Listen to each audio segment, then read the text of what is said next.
Hey y'all, this is Amanda and welcome back to my Texas Zone 8A garden, and today we're going to be discussing my 2023 top 5 perennials to have within my garden.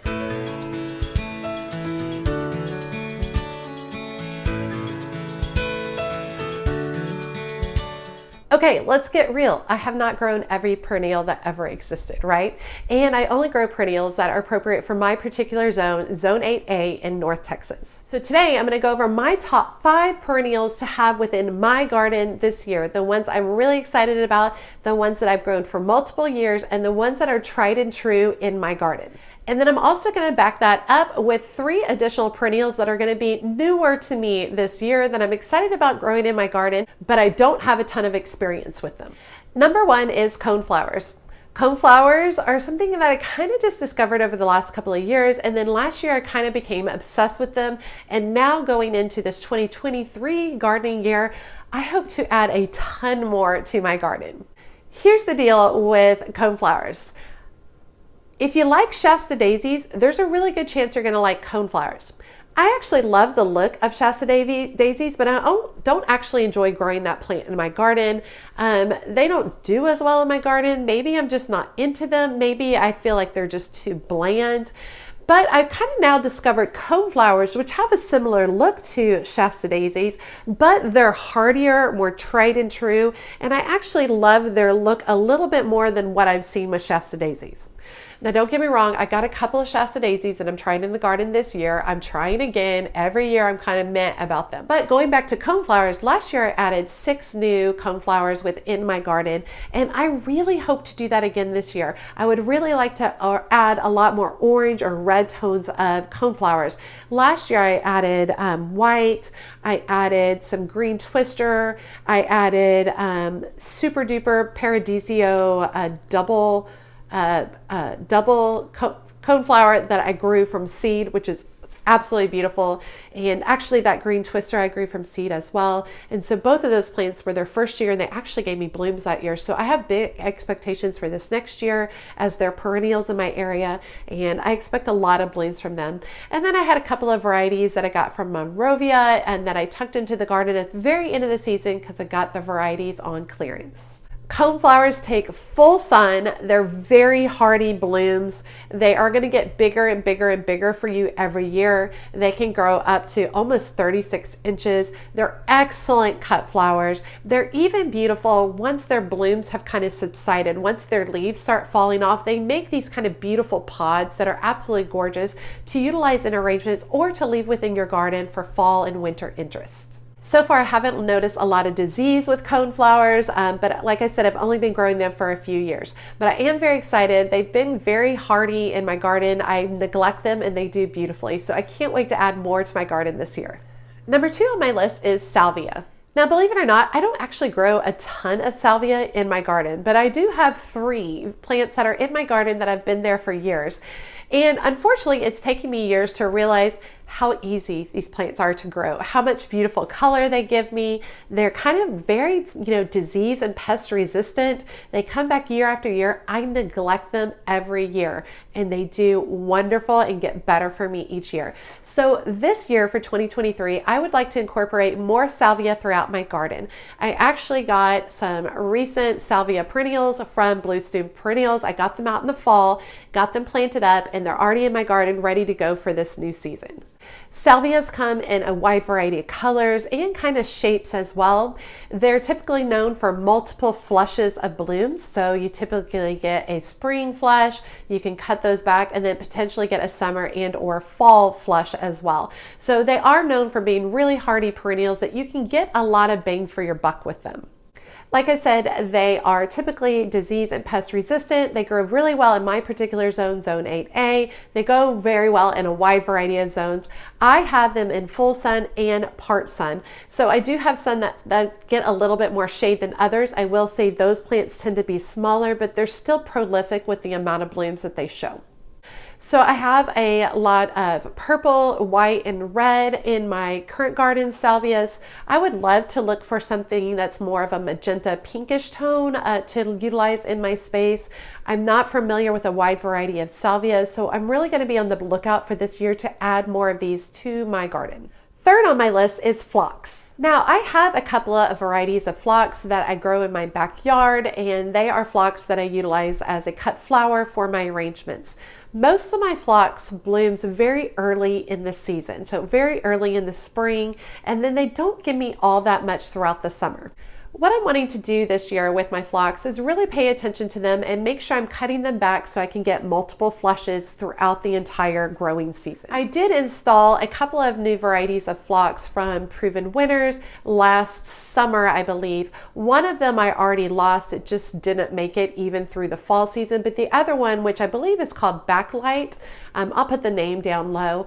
It did really well, so it will be coming back this next spring, and I'm excited to see what it does. I'm really wanting to incorporate more phlox throughout my garden to utilize more as a perennial and more as a showpiece within my garden and not just a cut flower variety. I'm really hoping to incorporate some more coral, peachy, kind of orangey tones regarding phlox, which I know is not necessarily ready available, and there's not a ton of varieties of that. So if you do have, an idea regarding that particular color within phlox, let me know. I have pinpointed one that's through Proven Winners that I would like to order and grow this year.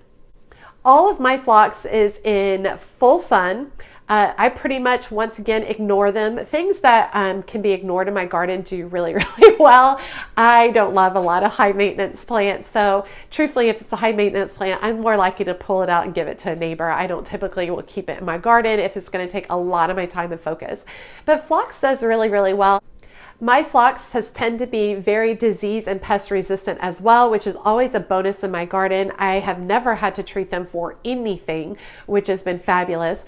I will say one of the biggest factors that I've noticed is I don't cut my blooms early enough to utilize in floral arrangements before they're falling apart. So what I really would like to do this year with phlox is make sure that I'm cutting the blooms earlier when only maybe 20 to 25% of the flowers are open on the actual stem. I'd like to harvest them earlier so that they last longer within my floral arrangements. Now let's take a break right here. You've probably noticed a lot of the things that I've mentioned have been for cut flowers. I am a cut flower focused gardener. I love cut flowers. I grow them for my own pleasure, for my own arrangements within my home, and to share with my family and friends. I do not grow them to sell. So one of the important things when growing cut flowers is I don't want to just have a bunch of, raised beds filled with cut flowers that are cut back and that's it. I try to grow a lot of cut flowers mixed within my landscape as well. And all of these perennials I'm talking about are cut flowers that work well tucked into your landscape and your garden. So number 4 is yarrow on my list. Now, yarrow has been something I've actually grown for a lot of years at multiple different houses. I find the look of the flowers and stems very whimsical and unusual, and so I was drawn to that particular plant years ago. I have found that they're very easy to grow. Mine grow typically into spring, into beginning of summer. They do not typically produce much of anything for me during the hot summer. Remember that this last year in 2022, we had 30 days of triple degree temps. We went like 90 days without any rain. That's pretty rough on flowers. So typically in the heat of the summer, I don't get much. But this year for perennials, I added a couple of more varieties, a couple of yellow varieties to my garden that I believe those I purchased from a big box store. But I also have a lot of the varieties of cottage yarrow in my garden. I just put all the cottage yarrow in one area. I have not really moved it around. And so one of my goals I want to do is kind of move that yarrow out and stick it and tuck it into different places of my landscape. It's all bunched in one area. It all gets extreme heat from the west side of the house throughout the whole season. So I'm wondering if instead of, what I've done is I've just plopped 7 plants all in one place, if I move them throughout my garden, if I might be able to stagger some of the blooming times because they're getting different varieties of heat and light throughout the season. All of my yarrow is typically in full sun. One of the only pests that I typically deal with is mealybugs on my yarrow. They will kind of get on the stem and basically destroy that bloom. And when that happens, I typically cut the whole plant back and then it will regrow from there. Like I said, most of the plants that I grow benefit from being ignored. And so yarrow, I don't pay a lot of attention to. But like I also said, I think I went about that situation wrong and that I just planted them all in the same area. So like I said, I want to get these up, move them to different parts of the garden and see if that gives me a better bloom cycle for yarrow this year. And the number 5 perennial for me in my garden this year is Sedum. Now, I grow a lot of taller varieties of Sedum. I grow Autumn Joy, Autumn Fire. I added Back in Black and Coral Jade to my Sedum collection this last year. I also want to focus on growing a lot more lower, kind of almost ground cover type Sedum within my garden landscape. The reasoning for this is I'd love to utilize less mulch in those areas and allow the Sedum to act as the mulch and cover out and, darken all that space so that I don't get as much weeds in those areas. I also love how well Sedum holds up in that heat of the summer. When things are direly hot, almost baking everywhere, Sedum gets better with that heat and it really stands up and it's beautiful and it comes into bloom. It's absolutely gorgeous. So I want to tuck more of that within my garden so that it can really stand out during our hottest periods of the year and when my garden is actually suffering at that time of the year. Sedum needs full sun. Absolute full sun. It doesn't love a lot of water and it does not want to be fertilized. So once again, it's one of those plants that kind of wants to be ignored. And like I said, that does great in my garden, even though I'm an obsessive gardener and I garden every day and I love my garden and it's literally my favorite thing to do. I still love things that I don't have to worry about. So probably 60 to 70% of my garden are things that I don't focus on, like I don't need to pay attention on. And Sedum is one of those tried and true that does brilliantly, especially in hot areas. Also, Sedum, the taller varieties, make great cut flowers. They're excellent as dried flowers as well, so you can enjoy them and utilize them throughout the winter season as well. I'm saying as well a lot this year. Okay, so those are the 5 must-have perennials for my garden for 2023. But let's talk about 3 new perennials that I've added to my garden that'll be new for this particular growing season. The first is Baptisia. I added 1 Baptisia to my garden this year that I got from Proven Winners. I'll put the picture and the name up on the screen. And I'm kind of looking for my Baptisia to kind of be a background plant, but also has some beautiful color. So I've got it kind of tucked back into the garden behind a double wreath spirea. I'm really looking forward to how it looks within the landscape. I don't know if I'm going to be trimming on it right away as a cut flower approach because it is a brand new tiny little plant that I tucked in. It's going to need a couple of years to produce, but I'm really hoping that Baptisia is something that works really well in my garden because I like kind of the whimsical quality of it and it's supposed to be very hardy. So I'm hoping that it can take a beating of sun and heat here in my 8A North Texas garden. Second that's new to me this year are asters. Now I have grown several annual varieties of asters, the giant China asters I've grown for cut flowers. But what I've done is I've invested in a wide variety of asters from Bluestone Perennials this year that are perennials that are going to be in my garden for years and years to come. And a lot of these asters are massive plants, like 5 feet tall, giant, gorgeous plants. So I'm really excited to see which direction they go with me. I have them both in my raised garden and also tucked into my landscape. So I've got them in a couple of areas. So it'll be really interesting to see how they do within my garden landscape. Now, my main reason for focusing on some asters throughout my garden is to have more blooms in late summer into fall. What I found is I have a lot of beautiful perennials that bloom in the spring. And then that's it. They might give me a little more blooms throughout the summer. So what I found is my garden is really heavy in the spring and not so much during the fall and summer. One of the reasons also for summer, the sedum's going to do great. The coneflower, all these other things I've kind of mentioned are going to do better towards the summer, into fall, which I'm really excited about because that's the time of the year where we're just suffering with so much heat and I really need something to live within my garden there. So asters, they're going to give me a lot of late summer, early fall blooming, which I'm really excited about. They're large scale plants, but small scale flowers. So that's something I grow a lot of bigger flowers. I'm really kind of looking for these kind of beautiful petite little aster flowers that'll be great fillers within my arrangements. And number 3 on new to me list are coral bells or heucheras. I actually planted a wide variety of coral bell heucheras from Proven Winners in my front garden.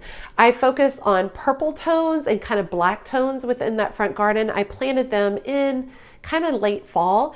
And what I found is that that front garden area didn't have a lot of interesting contrast. It had mostly green. So utilizing these coral bells in that space, or heucheras in that space, is going to give me some interesting contrast. Now, when I planted these in my garden, I got a lot of comments from people that are like, they're not going to make it. They're not going to make it. They're not going to like your hot summers. They're not going to make it. It made me super nervous. So we'll see. I will say so far they've done beautifully through the hot part of the fall, because we still had several triple degree days in the fall. They've done beautifully through our winter, this latest ice storm. They've done great. They look good. They've maintained all their color. They're pretty fabulous so far. I'm sure they'll do beautiful throughout the spring, so I'll have to give you guys an update on them through the heat of the summer. They are not in full sun. They are in part sun, part shade. During the hottest part of the day, they'll actually be in the shade. So it'll be really interesting to see how they do in my space. I'm hoping they do well, because I love growing foliage that's not green. So I'm really excited to see this purple foliage tucked in, and if they do well, I would love to incorporate more of them throughout different areas of my garden. So a couple of important things when you're choosing perennials for this area: check out the zone. Make sure that they are zone appropriate for your area. For me, I like to be doubly cautious in that I am zone 8A in North Texas, but we have been experiencing very weird temps, very, very, very cold temps, like down to 10 degrees, which is not typical for our zone. And we've experienced that multiple years in a row. And then we've been experiencing, like I said, 30 days straight of triple digit temperatures, 100 degrees or higher, which is actually a little abnormal for us too. It's actually a little bit hotter. So I really like to make sure that my zone, zone 8A, is not, a borderline zone. I make sure that I've got a couple of zones on each side of it to make sure that it's going to be lasting within my area. So I do, if you're going to be investing a lot of money in a perennial, do make sure you have a little bit of a buffer of a couple of zones on either side of the recommended hardiness zones. Another important tip when choosing a perennial is to be aware of the full-grown height and width. This is super important. I am one who's a sucker for laying like, oh, it's so beautiful, and tucking it in an area, and 3 years later it's 5 feet tall. And that was not something that I was aware of. So make sure you're checking what that full grown height and width is going to be. Now, I love a crowded garden, so if it ends up working out that way, that's okay with me. The most important thing I think to focus on is the height, so that if it's going to be really tall, you don't necessarily want it at the very front of your landscape. You want it tucked back a little bit further so that it does not overshadow shorter varieties of plants. And the third important thing about choosing a perennial is to make sure you acknowledge the light requirements. So check out the light requirements. Is it part sun? Is it full sun? Is it full shade? Is it part shade?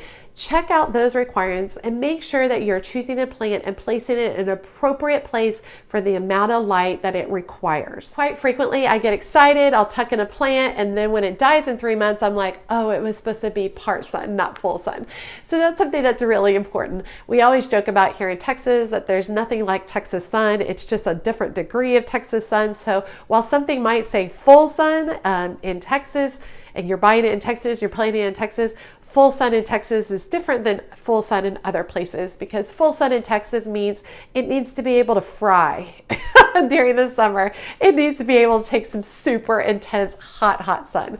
So that's something to regard when you're looking at perennials, and make sure you're choosing something that's appropriate for the amount of light within your landscape. So why do I love perennials versus annuals? Well, I love both. There's benefits to perennials and annuals. I quite frequently, when I plant annuals and I do a video on it, I get a lot of people who are like, that's a waste of money, you shouldn't do that, I only plant perennials.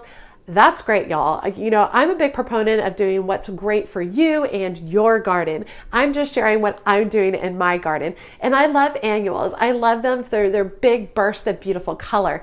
I understand that that plant is not going to last forever. I understand that most likely it's only going to last one particular season, and that's fine with me. And I'm okay spending the money on that particular annual for those benefits because I enjoy them. Perennials, on the other hand, are plants that you plant and they come back year after year from the root. Annuals typically do not come back at all unless you happen to have a mild winter. And if you do have an annual that, spurts back up or it shows back up, most likely it came because it reseeded itself, not because it's coming back from the roots that were already in the ground. Perennials are wonderful because they come back year after year. They get bigger and better typically each year, in my opinion, and they tend to provide longer lasting color and longer lasting greenery throughout the entire season. Perennials are more expensive from the get-go, and so that's something that people are like, I don't want to spend the money on the perennial. Well, you have to think about it. You're not investing on that perennial for one season. That amount of money is going to be spread over multiple seasons. I also think a lot of people get confused in thinking a perennial is something that'll last forever. Most plants have a life cycle. They're only going to last for a certain amount of years. So just because you're investing in a perennial doesn't mean it's going to be here in 30 and 40 years, right? Most plants are going to be on, a 5 to 10 year cycle, depending on what variety they are. And that's okay. Still investing that original $20 in the perennial and having it for the next 5 to 10 years, that's a lot of bang for your buck. So a lot of people ask if I prefer perennials over annuals. I prefer both. They both have important elements within my garden. They both play their own parts, and I think they're both vital to creating, a beautiful, wonderful garden that kind of grows and ebbs throughout all the seasons. Okay, I hope you guys enjoyed hearing my 5 must-have perennials for my garden this year, and the 3 perennials that I am adding this year that'll be new to me, and that'll be exciting to show you the journey of those perennials within my garden. But now what I would like to hear is perennials that you love for your garden. And don't just throw the name out there and leave on the comment. Tell us your zone where you live, okay? Because zone 3, zone 4, zone 5, zone 6, zone 7, everybody's zone is different. And so what I would love for you guys to do is write your zone, where you live. Tell us what the best perennial is that you have in your garden. And what I'm really hoping is that me and lots of y'all can look at each other and maybe discover a perennial that you might want to try in your particular zone. And a perennial that will be tried and true throughout the years, that you can really bring a lot of joy and love to your garden. All right, make sure you check me out on my community tab on my YouTube page, and make sure you check me out on Instagram, Facebook, and TikTok. And as always, she's a mad gardener or a decorator or anything else that she wants to be. Thanks, y'all.